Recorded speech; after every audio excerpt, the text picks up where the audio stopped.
1. I'll let you know. All right. Welcome to the Ringside Reporter Podcast, a Tuesday edition. Today, we're going to talk about news of Crawford and Khan being on pay-per-view. This was nuts when I heard this. I said, pay-per-view, really? We'll also talk about Tom Loeffler and Dan Raphael getting into a Twitter fight. Beeb, aren't those your favorite kind of fights, those Twitter fights? Yeah, Twitter fingers, baby. Cat fight. There's cat fight and then there's Twitter fights. Those are my two favorite kinds. Yeah, everyone's got Twitter fingers nowadays. That's right. Everybody's a tough guy on Twitter. Did you notice that? That's right, yeah. Everyone's Twitter, undefeated. Man. Everyone's undefeated. Everyone weighs 220. Everyone has 5% body fat. That's how it is. That's it, That's how it is on Twitter. That's absolutely it, man. Yeah, once again, catch us at Ringside73 on Twitter and catch us on at JHabib1 for Joe Habib on Twitter. So tweet us out. Make sure you subscribe before we get started. Make sure you subscribe to Beating the Odds with Beeb. All right, this channel, so you can get all our videos and see our dynamic faces. And make sure you go to iTunes and subscribe to us there. All right. Now, we don't ask for a lot. We don't ask for money or anything like that. But we do ask that you, go subscribe to us on iTunes and subscribe to this. And that way we can keep everything going and keep everything free and all that other stuff. Not that we're going to charge anybody for listening to us, but hey, it helps us out, man. Show us some love. Give us a thumbs up. All right. So let's talk about this, Joe. I read yesterday that Terence Crawford and Amir Khan are going to be on pay-per-view April 20th. Okay, so this is going to be a joint venture between ESPN and Top Rank. All right, a joint venture between these two clowns. And I think what gets me is that, is this really a pay-per-view caliber fight? I mean, really, is this a pay-per-view caliber fight? I don't know that it is. Well, the problem is you want to get this fight, in front of as many eyeballs as possible. And can you do that if you put it on pay-per-view? That's the big question. That's the big question, because a lot of people have ESPN. We already know that. A lot of people, have ESPN. A lot of people watch ESPN. But are a lot of people going to, get this fight? Are they going to purchase this fight on pay-per-view? That's the big question. See, we don't know that because no one really knows who these guys are. It's not like it's Floyd Mayweather versus Conor McGregor. So I think, you should put Terence Crawford on regular ESPN as much as possible and try to build him that way. And then put a guy like Errol Spence on Fox as much as possible so they can get some casual fans, because that's the only way these guys are going to get casual fans. They're not going to get casual fans by putting them on pay-per-view, because you have to make people want to pay extra for a fight. People have to know the fighters, not just having somebody tell them how great these guys are. They want to know the story. They want to know the backgrounds. And the only way they can do that is by having them on television, putting them on ESPN, putting them on Fox, putting them on the channels that everyone has, doing some good promo work, and really trying to sell the story, not just the fight, but sell the story, because that's what casual fans want. Like Conor McGregor, people knew him because he was a character. People know Floyd Mayweather because he's a character, So these guys, Amir Khan is known pretty well in the UK, but he's not known greatly in the US. Terence Crawford starting to get a little buzz because he is going on shows like First Take. He is putting himself out there. He was on the Breakfast Club months ago too, before his last fight. So that's some good stuff. But I would utilize the basic cable, Fox and ESPN platform as much as possible before going to pay-per-view. Pay-per-view is the end game. And I don't know right now if these guys are at the end game stages. When you talk about guys like Terence Crawford, you talk about guys like Keith Thurman, Sean Porter, Danny Garcia, Errol Spence, Mikey Garcia. Great fighters. We know they're great fighters. But in order for other people to know they're great fighters, they have to be showcased on the biggest platform possible, And I think you have to give people an appetizer before you start charging them big dollars for that lobster tail or that filet mignon that they're going to be paying for when they buy a pay-per-view.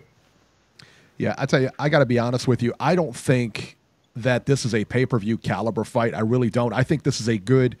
Listen, man. And here's the bottom line: if you have ESPN Plus, all those fights are pay-per-view. You're paying $5 for them, or you're paying whatever you're paying a month, $5, $10, whatever it is. You know, you're paying that a month. So that's not good enough for you guys. We have to pay an extra $80 to watch this mess. I mean, really? I mean, is that really what we're talking about here? These guys, and everybody you mentioned, Crawford's been on pay-per-view too, and it tanked when he had Victor Postol. That was a good fight, not a pay-per-view fight. It was a good fight for us. For people who watch boxing all the time and knew who Victor Postol was, we knew who he was. We thought it would be a good fight. Turns out it wasn't competitive, but we thought it could be, and it was a good, solid fight. Same thing here. This is a good, solid fight.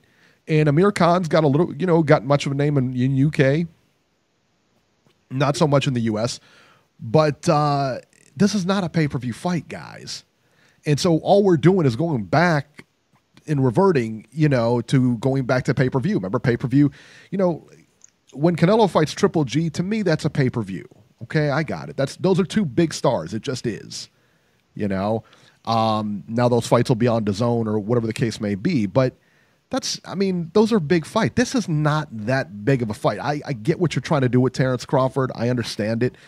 Not the way to do it, though. Not against this guy. Listen, the fight you want on pay-per-view is him and Spence, okay? If you want to put a fight on pay-per-view, put that one on pay-per-view. Yeah, exactly. All right? This is not that fight. Yeah. Yeah, but build both guys up first before you do it. Right. That's the point, is that you have to build these guys up. And Terence Crawford, honestly, he's not, he gets a bad rep in the media because he's not very media friendly. I don't even think that I heard, and I don't live in Nebraska, so I don't know. But the rumor is that the local news doesn't even cover him, because I don't know that boxing's that big out there. I know he sells out those arenas, but he's the hometown guy. But, I heard that local, but even here, like Adrian Broner in Cincinnati, I know the local news doesn't cover him. They barely cover him when he's got a big fight. You don't see a lot of, the sports sections and stuff like that. On the radio, it's non-existent.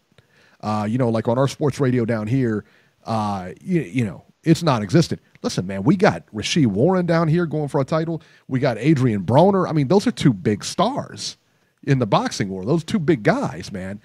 And, it's just one of those things, man. This is not a big enough name to put on pay-per-view. It's just not. And then I'm going to play devil's advocate here for a minute, because then people can say, well, Beeb, what about Tyson Fury, Deontay Wilder? You had an American guy versus a UK guy that nobody really knew. And you had a guy that really was never on pay-per-view before. But again, Deontay Wilder was being built. I mean, it took him 10 years to get on pay-per-view. All right? Mm-hmm. These guys haven't been around as long as Deontay Wilder. They haven't put it, with all due respect, of course they put in the work in terms of fighting great opposition. Terence Crawford fought a lot of great guys at 130, right. 130, 135. 140, fought some decent guys, maybe not yet at 147, but he's poised and ready to fight the top guys at 147, as he said he would. So they put in the work in that regard. But Deontay Wilder has really upped his game a lot in terms of self-promotion. Yes. Okay, so he put in work with that. He's been on a lot of shows. He's starting to really pick it up within this last maybe 12 to 18 months, that just passed. He's really started to pick it up, really started to put his name out there, really has done a lot of interviews, really has talked a good game, and really has, he's been his own biggest fan. He's been his own biggest promoter. These other guys have not really done that yet. Now, Errol Spence, with all due respect, not really a great talker. Terence Crawford, same thing. Amir Khan, not so much. I mean, he says things here and there, but it's all shock value. So these guys need to get behind a mic more often. They need to try to do as many interviews as possible, make appearances, try to have their PR team schedule as much interviews as possible for them, and do events, do some community work, do some stuff where people can see you, put your face out there, put your name out there, put your voice out there, and then have some decent level fights against some decent names that are that people could gravitate to, and the guys that way, build your brand that way. This only sets you up to fail, because this can discourage a guy. Like we saw Triple G try to put himself on pay-per-view with the wrong name, at the wrong time in his career, and we saw what happened with that. David Lemieux, a Canadian guy that, of course we know who he is, but a guy that mainstream people just aren't going to be able to know and relate to. And what did that do? We saw what Andre Ward, he put in some work, whatever. He's been in the game for a while before he did go on pay-per-view, but it was the wrong opponent. Well, you know what I'm saying? So yeah, but and Andre Ward is another one of those guys who really has been criticized for not being, quote unquote, media friendly. Yeah, and that makes so these guys, it just does. It really does. I agree with you 110%. So these guys really have to be smart about how they approach this, because less people could actually watch this fight on pay-per-view than if you were to put it on regular ESPN. Because when Crawford's on regular ESPN, there's like, 2 million, 2.5 million people, close to 3 million people sometimes watching him. Just because, as I said before, everyone has ESPN. People are going to browse ESPN. They're going to do some channel surfing, and they're going to come across Terence Crawford. They may be saying, hey, let me go on ESPN, see if I can check the football scores, whatever. Lo and behold, hey, Crawford's on. Mm-hmm. So people will just stumble across him, and they'll get views that way. Right. Whereas how many pay-per-view buys will this fight do? I don't think this will do 300,000. I'm saying this will probably do tops maybe 200,000, 250,000 pay-per-view buys in the United States. I hope I'm wrong. I'm not rooting against. Tops of what? What did you say the top was? 250,000? I think Crawford Khan at the tops will do probably 250,000. What do you think? I hate to agree with you there, but I think you're right. Think about it. The only thing that I would maybe hedge my bet on is that ESPN is promoting this. Yeah. And they're a pretty big promotional company, and they do pretty well with promotion. So I think it's going to be interesting to see what those numbers are. I hope that they're low, because I hate pay-per-view. I just do. I don't like paying $90 for a fight. I just don't. Anybody out there who likes paying $90 for a fight, you're a fool.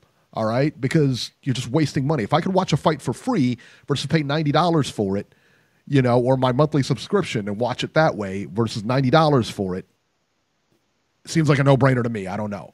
I think pay-per-view is a good tool to build a fighter, to build a superstar. I think if you're going to have a superstar fighter, the end game is always going to be pay-per-view. Because they were never going to put a Mayweather-McGregor fight on regular television. We know that. They're never going to put a Mayweather-Pacquiao fight on regular television. We know that. Right. Golovkin-Canelo. So I think the right fight, like pay-per-view, as I said, is like boxing Super Bowl. So it's something. Yes. It's something that I look forward to, because I'm conditioned to say, it just makes the fight, as stupid as this may sound from a consumer standpoint, because you're 110% right. Why would I want to spend $80 or $90 for a fight when I can get it for free? Obviously, I understand that. But it's almost like going to a fancy restaurant. You could probably get the same thing at a cheaper restaurant, but it's just the novelty of it's just the fact that it's something you don't do every day. It makes the event more special. So that's why I still sometimes look forward to maybe 1 or 2 big pay-per-views a year. Right. Like this Broner-Pacquiao thing has a lot of potential, because Pacquiao is a pay-per-view star. They're promoting this fight pretty well. I think this fight hopefully could do 300,000 pay-per-view buys, the Pacquiao Broner fight, but maybe it could do more than that. Who knows? Because Pacquiao still has a name. He's still a legend.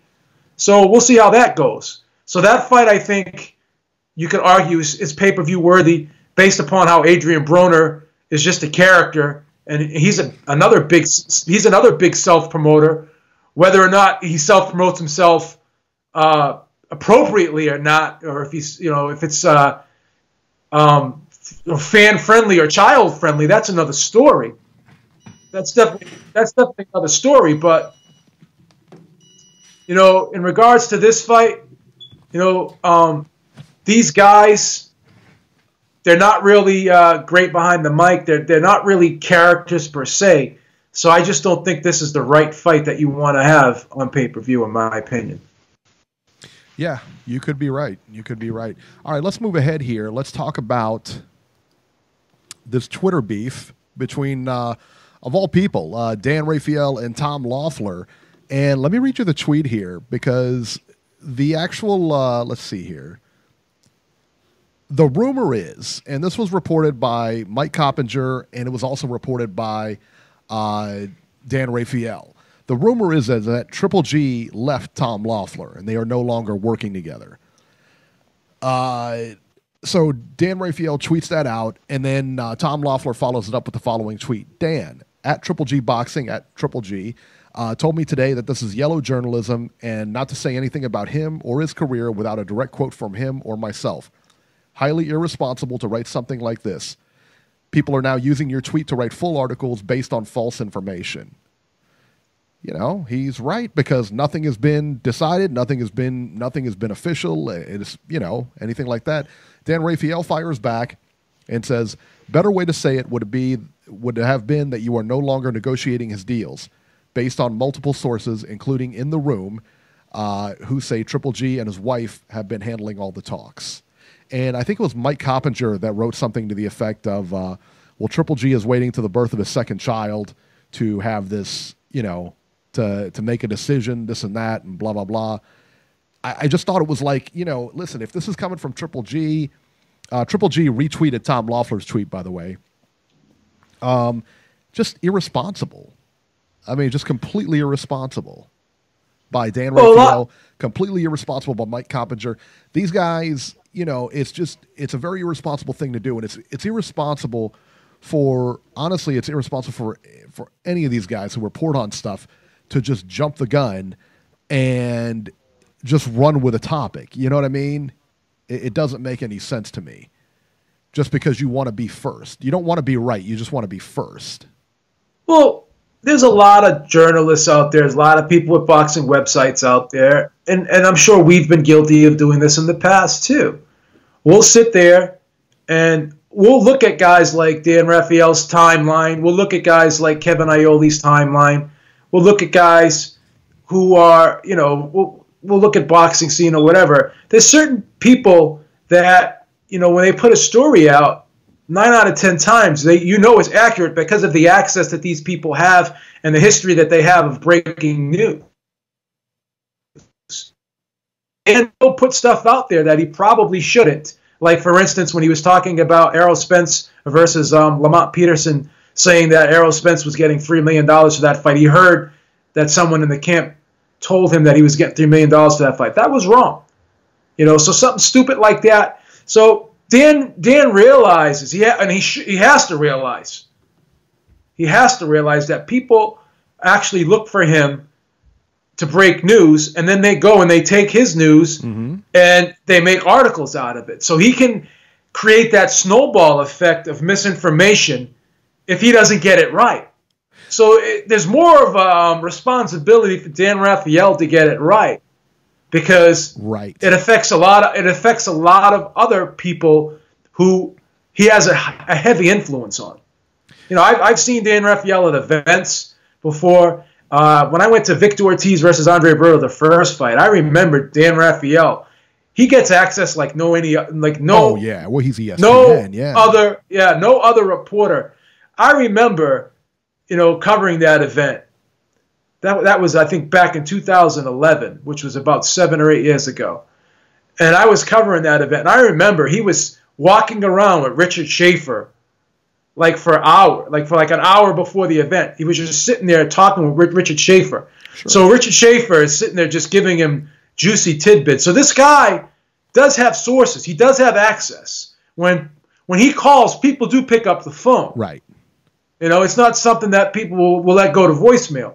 So the guy does have credibility, but every now and then he does something like this because he hears somebody say something that he thinks is in the know, and they're not. I mean, how many times, you know, I've been around boxing gyms. Obviously, I don't have Dan Raphael's access, but I've been in boxing gyms with pro fighters, and you'll hear people in the camp, whether it be a guy who just fetches the coffee or whether it be a guy that, you know, gets the fighter's gym bag out of the trunk for him or whatever, and they'll say things.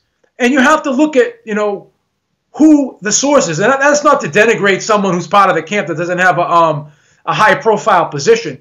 But, you know, when you're talking to guys in the camp, you want to talk to, obviously, managers, promoters, you know, people who, you know, are heavily and highly invested in the fighter for a source. So just because some guy in the camp says something, you don't run with that. And I think Dan Raphael on a few occasions has done that.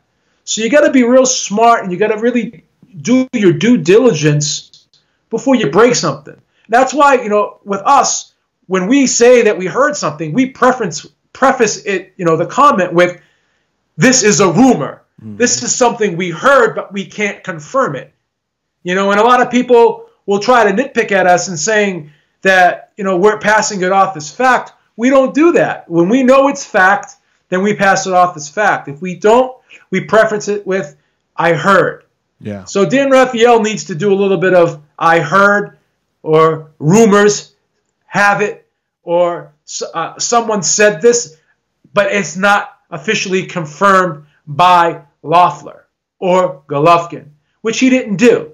So he misled people to think that this was the case. And even I was thinking this because I was hearing it from Dan Raphael. Not only Dan Raphael, but other people were parroting it on YouTube, and other people were putting it on websites. But credit to Boxing Scene, because Boxing Scene, I don't think, put it out there. Boxing Scene is really good at making sure things are confirmed before they put it out there. So shout out to Boxing Scene for not jumping the gun. But you have these other sites out there. I'm not going to name them, but they'll run with stories because Dan Raphael said it.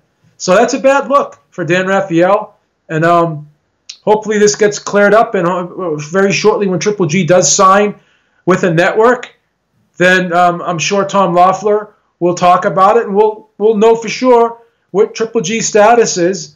But as far as I know, I think he's still with, according to what Tom Loeffler's tweets said, and his replies to some of those other tweets, not from just Dan Raphael, but for other people piggybacking off of Dan Raphael's tweet. From what I've seen, evidence suggests that he still is Triple G's promoter. So until otherwise informed, I'm going to assume that he is still Triple G's promoter. I think that's the thing. I mean, you know, we hear Dan Raphael's name. You know, he works for ESPN. Like you said, he has way more access than anybody else in the business. You know, anybody else in the business. And for him to put out a tweet like that without knowledge, I mean, without confirmation, and he's right. And Loeffler's right when he says, you know, they take this and run with it. How many stories do we see that we go in there and they say, you know, it's got the clickbait title and everything like that, and you go in there and all of a sudden, it's like none of the stuff has been confirmed. It's all based on rumor or somebody tweeted something. I mean, that's what it's based on. It's not actual fact. You know, and I'll let you guys in a little secret.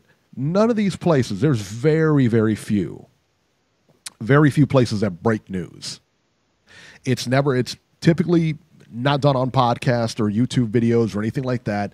It's typically done on ESPN, or there's like maybe one or two websites that you'll see like a news that broke, you know. And they're usually not the first ones to hear about it. The press releases come to them, and they hear about it that way. But nobody, you know, when you think about like people that actually break news, ESPN is that person. You know, that's that entity that breaks news. You know, and so for him to go and do something like that and say something that's may or may not be accurate, but it's just a rumor because it's not confirmed. Well, You know? generally when a promoter or a manager or a fighter himself wants to break news, they'll contact Dan Raphael, they'll contact ESPN personally. Hey, can you break the story for me? So Dan Raphael generally gets, like I said, he has a lot of sources and stuff, but a great deal of material is fed to him. So obviously this particular story wasn't fed to him because it hasn't been corroborated by Tom Loeffler or Golovkin. Right. So a guy like that should know better and be patient because he knows that stories are gonna be fed to him. So he's gonna be probably the first guy that gets contacted when Triple G does sign to a network. And if Triple G were to break from Tom Loeffler, I'm sure that he would have a new promoter, and the new promoter would call and contact Dan Raphael and say, hey, you know what? Break this. I'm Triple G's promoter. I'm Triple G's new promoter. So if you're going to say that Loeffler is no longer with Triple G, then you're going to have to come up with another promoter. Why would he just leave Loeffler without having another promoter in place? Because who's gonna put on his events for him? He's gonna have someone that's gonna have to work with him, right? So Why would you just irresponsibly say Tom Loeffler's not his promoter anymore if another promoter hadn't come up and said, hey, I just signed Triple G? So that's another red flag right there if you think about it. That's the thing. I mean, like I said, it's all nonsense. It's all based on just rumors. It's never. I think it was Mike Coppinger that tweeted out something to the effect, if I remember correctly, and again, it's very loose, but if I remember it correctly, that Triple G is waiting for the birth of his second child to figure out when what he's going to do when he comes back. Is he going to go to PBC? Is he going to go to DAZN? Whatever. And again, that's all nonsense. Tom Loeffler tweeted something out saying that was all nonsense too. Just clickbait. I don't get it, man. I really don't get it. I mean, I'd rather be right than be first, but that's just me. I don't know.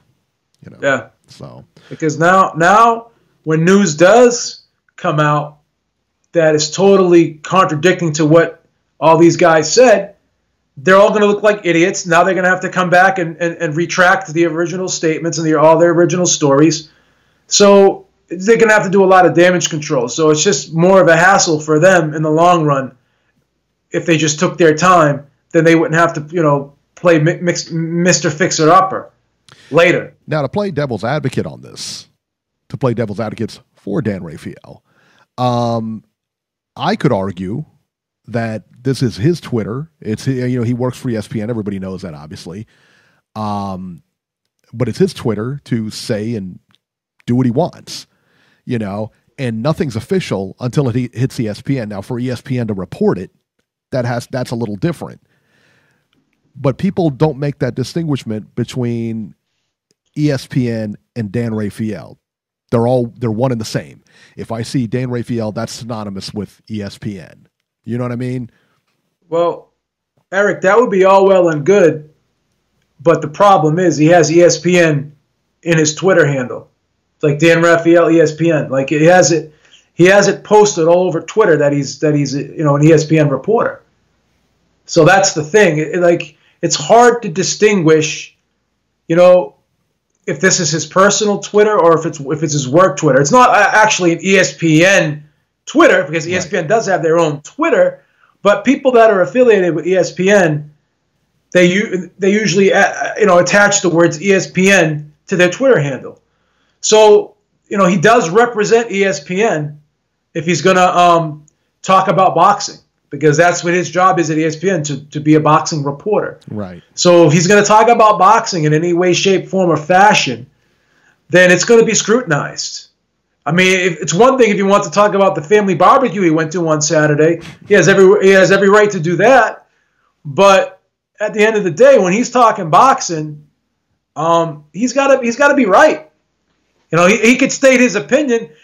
But again, when you make a statement, you have to preface it with, "This is my opinion. this is a rumor. This is something I heard that has not been confirmed yet. You can't just put things out there and imply that they're factual, that they're 100% gospel, because people will call you out on it, which Tom Loeffler did today. So now a lot of people are going to probably go to Dan Raphael's timeline, and they're going to have a field day on Dan Raphael. And obviously that's something that he's not going to want to have to deal with, because there's enough trolls and a lot of BS that goes on Twitter that can kind of wear on you after a while. I mean, I know I've been on Twitter for a good while now, and it's a pain in the ass when you go back and forth with a troll, and then you say, well, just ignore that. You say just ignore the guy. But after a while, it's just hard to ignore everybody. Like some people say something so stupid that it just irks you to the point where you have to just blast them. Maybe you shouldn't, but you do. And that's another very unprofessional thing about Dan Raphael. I hate to just jump on this guy and dump on him today, but he gets in these back and forth with people, and even with professional fighters, he'll get in these back and forths with them, and he'll start personally insulting them. Like he called Andre Ward Andre Bored, insinuating that he's a boring fighter. Right. It's like you're a professional. You're supposed to be above all this stuff. You don't see guys like Max Kellerman getting in Twitter beefs with people and going back and forth with fans. Yeah. You don't see guys like, even as much as I dislike Jim Lampley, you don't see him going back and arguing with Twitter people. And I'm sure these guys get dumped on a lot. I'm sure Max Kellerman gets dumped on. Him and Stephen A. Smith, I'm sure, get dumped on more than anybody imaginable. Yeah, but they don't sit there and fight and argue with these with people. Right. Yeah, I think that's a difference. So they gotta keep it professional. I don't know. All right, guys. Well, listen, that'll do it. But make sure before we go here, we have a special start time on Sunday because of the boxing. Boxing comes on at 8 o'clock on, I guess it's Channel 9, I guess Fox? Is it Fox? I believe it's Fox, yeah. Yeah, I think it's Fox, like the main station, not even Fox Sports 1. It's like the main station of Fox. And we got a special guest on Ringside Reporter Live on 6 p.m. Sunday. We have Michael Montero from Montero on Boxing. He's going to be our special guest. So make sure to tune in for that. If you guys have any questions for him, make sure to tweet them my way at Ringside73. And we'll ask him on air and everything like that. And so he should have some insight on the Bronner-Pacquiao fight and a lot of other insight. So there you go. So we'll be looking forward to that. And that'll do it. So take care, everybody, and we will see you on Sunday. Awesome.